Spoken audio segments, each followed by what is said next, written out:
بسم اللہ الرحمن الرحیم۔ زمزم کی کھدائی۔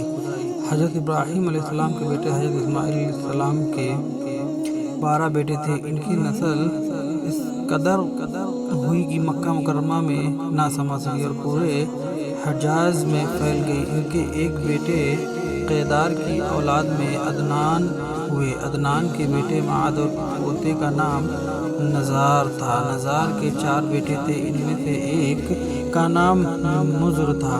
مضر کی نسل سے قریش بن مالک پیدا ہوئے، یہ فہر بن مالک بھی کہلائے۔ قریش کی اولاد بہت ہوئی، ان کی اولاد مختلف قبیلوں میں بٹ گئی۔ ان کی اولاد سے کثیر نے اقتدار حاصل کیا۔ کثیر کے آگے 3 بیٹے ہوئے، ان میں سے ایک عبد مناف تھے، جن کی اگلی نسل میں ہاشم پیدا ہوئے۔ ہاشم نے مدینہ کے ایک سردار کی لڑکی سے شادی کی، یہاں ایک لڑکا پیدا ہوا، اس کا نام شیبہ رکھا گیا۔ یہ پیدا ہی ہوا تھا کہ ہاشم کا انتقال ہو گیا۔ ان کے بھائی مطلب مکہ کے حاکم ہوئے۔ ہاشم کا بیٹا مدینہ منورہ میں پرورش پاتا رہا۔ جب مطلب کو معلوم ہوا کہ وہ جوان ہو گیا ہے تو بھتیجے کو لینے کے لیے خود ہی مدینہ گئے۔ اسے لے کر مکہ مکرمہ پہنچے تو لوگوں نے خیال کیا یہ نوجوان ان کا غلام ہے۔ مطلب نے لوگوں کو بتایا یہ ہاشم کا بیٹا اور میرا بھتیجا ہے۔ اس کے باوجود لوگوں نے اسے مطلب کا غلام ہی کہنا شروع کر دیا۔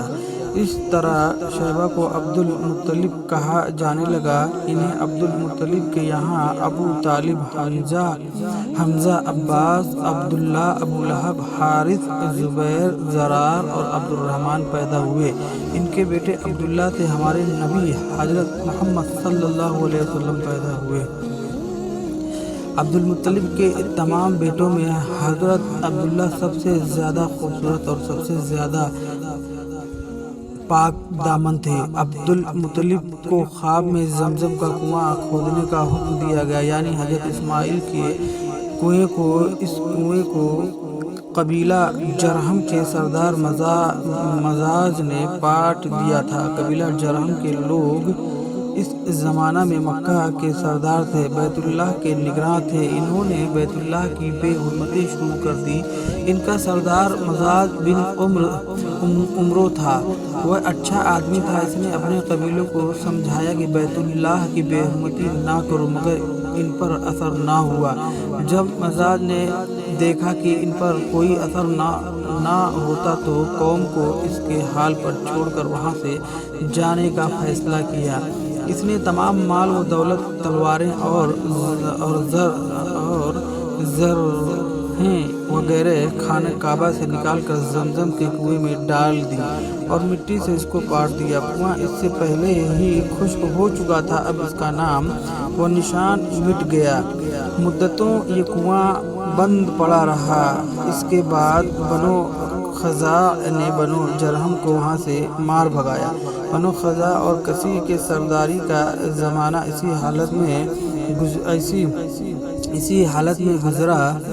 کنواں بند رہا یہاں تک کہ کثیر کے بعد عبد المطلب کا زمانہ آ گیا۔ انہوں نے خواب دیکھا۔ خواب میں انہوں نے زمزم کے کنویں کی جگہ دکھائی اور اس کے کھودنے کا حکم دیا گیا۔ حضرت علی رضی اللہ تعالیٰ عنہ سے روایت ہے کہ عبد المطلب نے بتایا میں حجر اسود کے مقام پر سو رہا تھا کہ میرے پاس ایک آنے والا آیا۔ اس نے مجھ سے کہا طیبہ کو کھودو۔ میں نے اس سے پوچھا طیبہ کیا ہے، مگر وہ کچھ بتائے بغیر چلا گیا۔ دوسری طرف رات پھر خواب میں وہی شخص آیا، کہنے لگا برہ کو کھودو۔ میں نے پوچھا برہ کیا ہے، وہ کچھ بتائے بغیر چلے گیا۔ تیسری رات میں اپنے بستر پر سو رہا تھا کہ پھر وہ شخص خواب میں آیا۔ اس نے کہا مظنونہ کھودو۔ میں نے پوچھا مظنونہ کیا ہے، وہ بتائے بغیر چلا گیا۔ اس سے اگلی رات میں پھر بستر پر سو رہا تھا کہ وہ شخص پھر آیا اور بولا زمزم کھودو۔ میں نے اس سے پوچھا زمزم کیا ہے، بار اس نے کہا زمزم وہ ہے جس کا پانی کبھی ختم نہیں ہوتا، جو حاجیوں کے بڑے بڑے مجموعوں کو سیراب کرتا ہے۔